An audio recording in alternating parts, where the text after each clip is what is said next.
และคุณระดาภามณีดิษฐ์ค่ะท่านที่สาม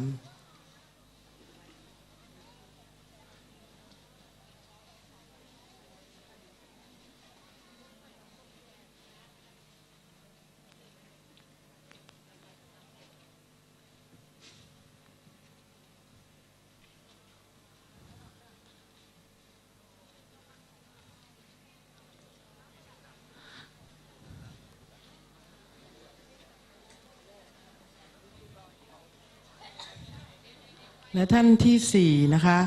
ท่านเป็นผู้กำกับหนังนะคะได้ให้เกียรติเดินทางมาจากกรุงเทพว่าที่ร้อยตรีเจตนิพัฒน์สาสิงห์ผู้อัญเชิญบทพระเจ้าอโศกมหาราชค่ะ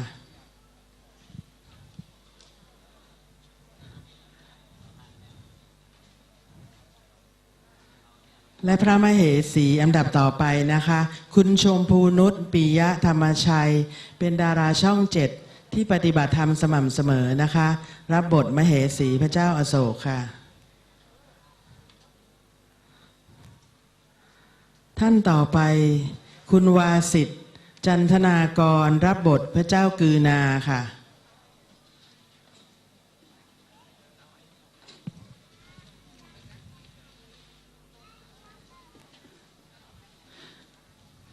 อันดับต่อไปคุณสุภักชยาบุญเฉลียว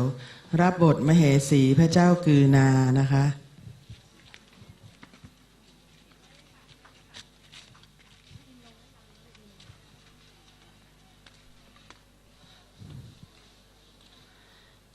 ลำดับต่อไปคุณทิติวัฒน์นะคะรับบทพระเจ้าอาชาติศัตรูเรียนเชิญพร้อมคุณธนัญญาตนานุพงศ์ขอโทษค่ะรับบทมเหสีพระเจ้ามังละแก่งกุสินาราขอรับคู่เลยนะคะตนุตาพงศ์ค่ะ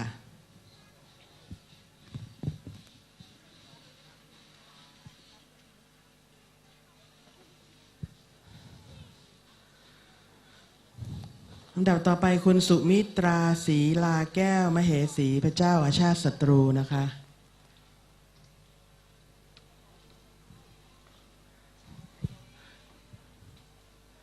และท่านต่อไปนะคะอาจารย์รุตดุลยากรเดินทางฝ่าน้ำท่วมจากจังหวัดลพบุรีมานะคะรับบทพระอินทร์ค่ะ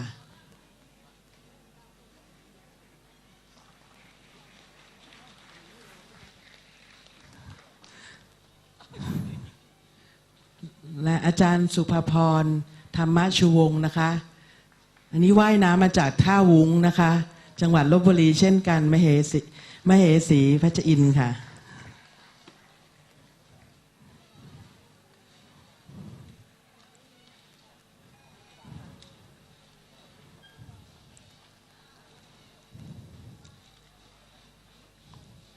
และอีกท่านหนึ่งนะคะมเหสี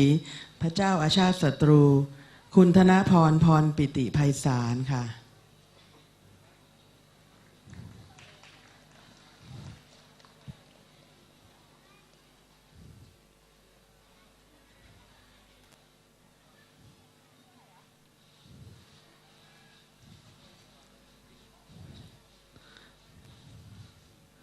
ลำดับต่อไปอาจารย์ยายผู้เล่าเรื่องราวทั้งหลายให้เราฟังนะคะอาจารย์จิตสุภาพัฒนเดชปัญญาค่ะท่านเป็นผู้ดูแลสถาบันพลังจิตานุภาพสาขา24บ้านศรีสุกรีเชียงใหม่นะคะลูกศิษย์หลวงพ่อวิริยัง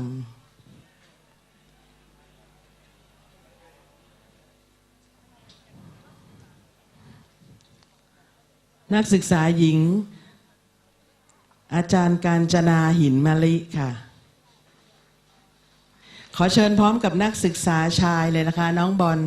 เชิญพร้อมกับนักศึกษาหญิงเลยค่ะ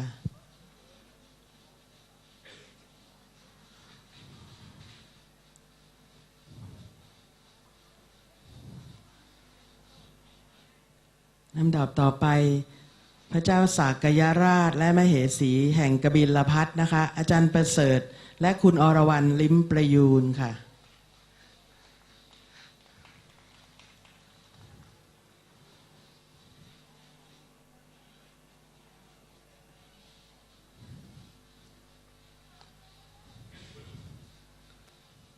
และอันดับต่อไปพระเจ้าภูริยะแห่งอัลละกัปปะนะคะอาจารย์ธงชัยผู้พงศักดิ์ค่ะ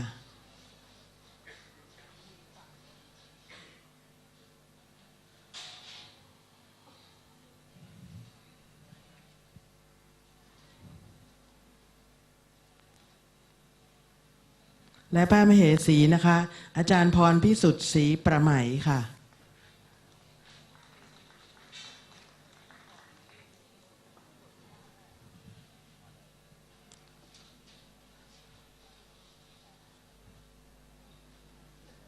มหาพราหมณ์นะคะท่านต่อไปมหาพราหมณ์เวทะทีปกะอาจารย์สุรชัยอาจินวัตร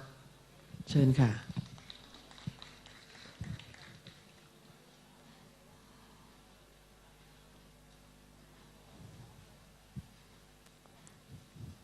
และพระเจ้ามังละแห่งปาวาและมเหสีเป็นอันดับต่อไปนะคะคุณพานุอาจินวัตรและคุณธนพันธ์สัตยาลักษณ์ค่ะ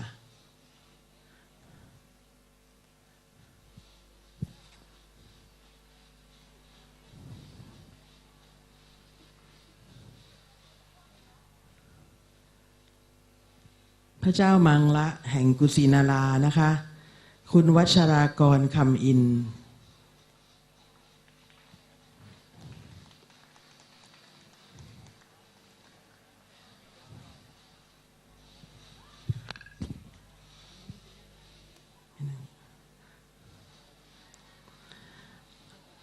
อันดับต่อไปพระเจ้าโกริยะแห่งรามคามนครค่ะคุณวีระเดชเมธาทานพงษ์วานิชค่ะท่านมีมเหสีสององค์นะคะคุณรสสุคนสุรนิคมเชิญเลยนะคะคุณศศิธรลัคนาวงศ์ค่ะ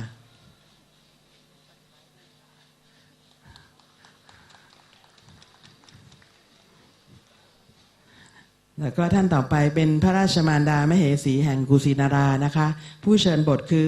อาจารย์มายุรีมหิทธาฤทธิไกรค่ะ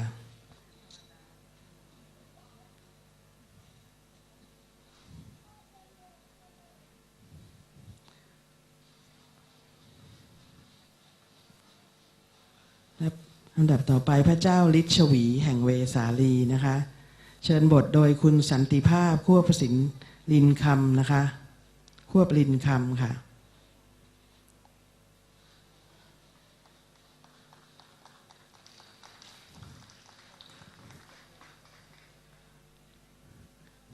และอันดับต่อไปขอเชิญพระมเหสีของท่านและเพื่อนๆ4 คนนะคะคุณพอใจปกป้อง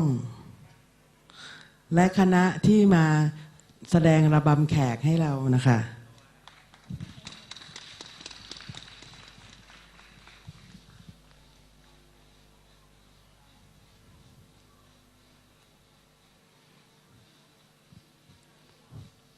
ท่านต่อไปนะคะโทนะพราหมณ์คุณชัยเดชอภิธานภูวกุลค่ะ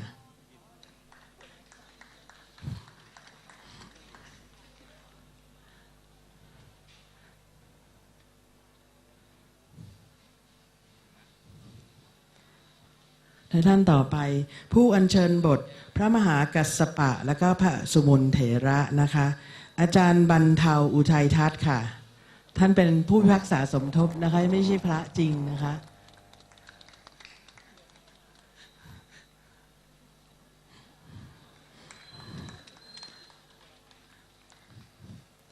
ท่านต่อไปพระราชครูพระเจ้าอโศกนะคะคุณสถิตไพศาลนะคะขอเชิญลูกขึ้นไปรับด้วยนะคะน้องณัฐพลไพศาลนะคะรับของที่ระลึกเป็นของครอบครัวไพศาลค่ะ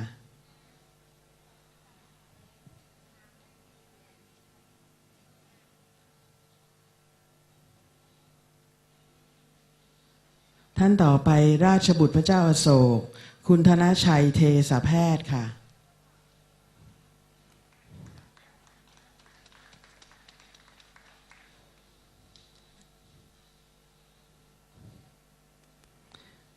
เสมาหมื่นเงินทองนะคะคุณพี่พัฒน์ศรีอุปโยค่ะเชิญค่ะ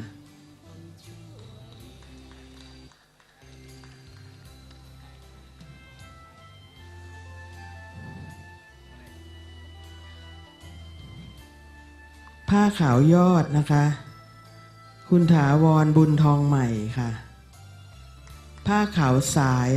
ร้อยตรีสุนันท์เทพทองค่ะ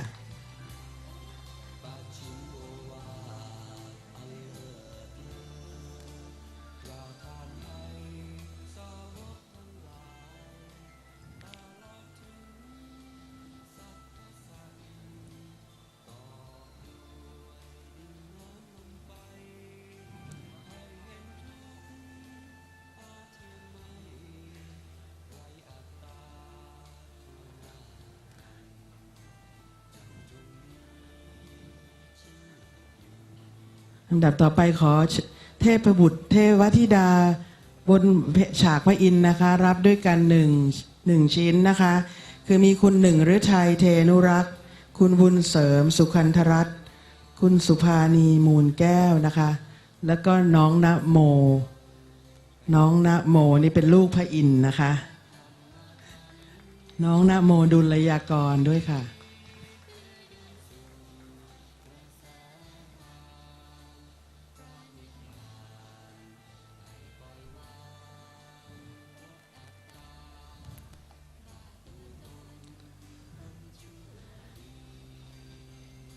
ลำดับต่อไป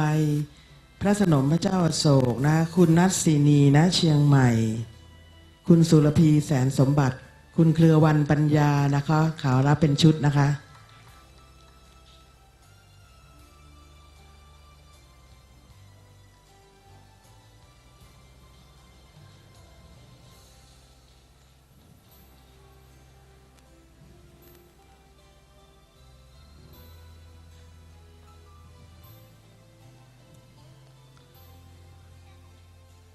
ลำดับต่อไปอมาตย์พระเจ้าอโศกนะคะคุณประธานดอกดวงนะคะ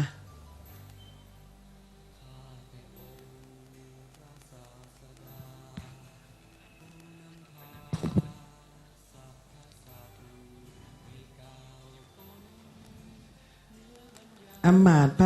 พระเจ้าอาชาติศัตรูนะคะคุณหมอปราณีรอดเทียนค่ะ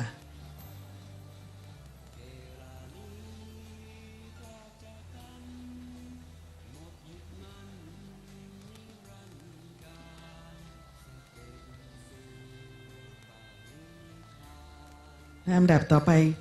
พระสนมล้านนาคุณสุนีชัยคำล่าคุณพินตราชัยคำและคุณมยุรีโตจำปานะคะขอเชิญรับพร้อมกันนะคะ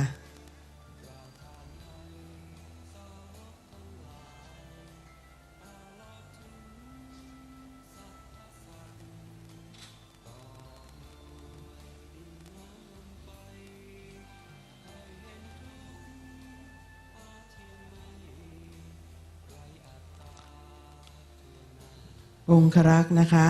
คุณจตุรพัฒน์เดือนฉายองครักษ์พระเจ้าอโศกคุณสงกรานต์ชัยคำวังองครักษ์พระเจ้ามังละขอเชิญพร้อมกันเลยนะคะ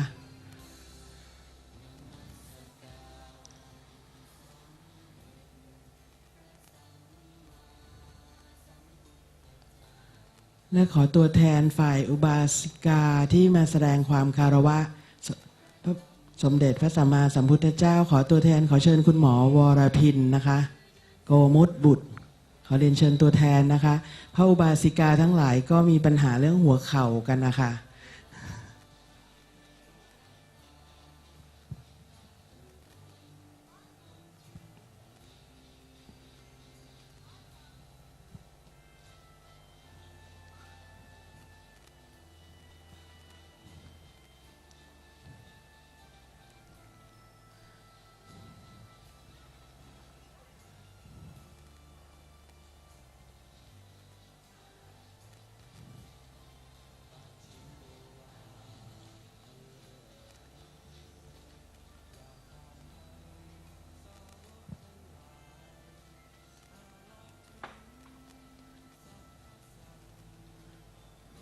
และการแสดงครั้งนี้นะคะจะไม่ประสบความสำเร็จเลยถ้าไม่ได้รับความร่วมมือจากโยมที่ดูแลช่วยเหลืออุปถัมภ์วัดอยู่ก็คือคุณกรองทิพย์เมฆขยายนะขอเรียนเชิญรับของที่ระลึกด้วยนะคะ มีอยู่2 ท่านนะคะ และคุณรุ้งราวันยบสมแสนค่ะขอเชิญค่ะเรียนเชิญเลยค่ะ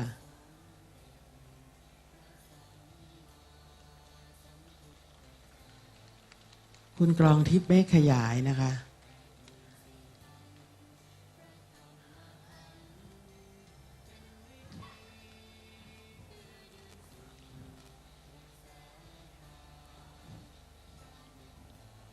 คุณลุงลาวันยศสมแสนค่ะ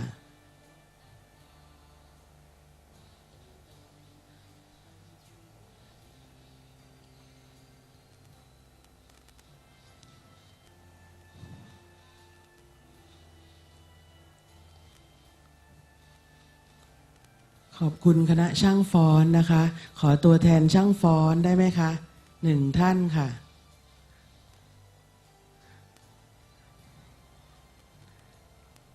ครูบอยนะคะครูบอยด้วยค่ะครูบอยแห่งวงกลองอยู่ทางไหนเอ่ยชุดกลองสะบัดชัยนะคะขอเรียนเชิญด้วยค่ะไม่ทันได้ถามชื่อคนตัวเล็กเนี่ยนะคะเก่งมากเลยตัวแทนครูบอยนะคะ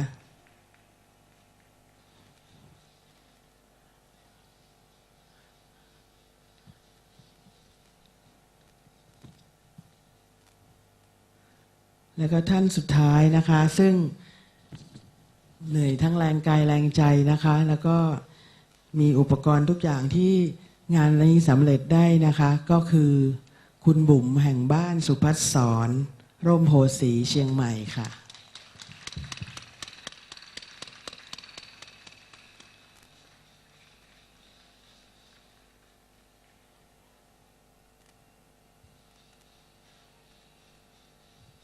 ความจริงยังมีนักแสดงอีกเยอะนะคะที่เราไม่ได้เอ่ยนามณที่นี้เพราะว่า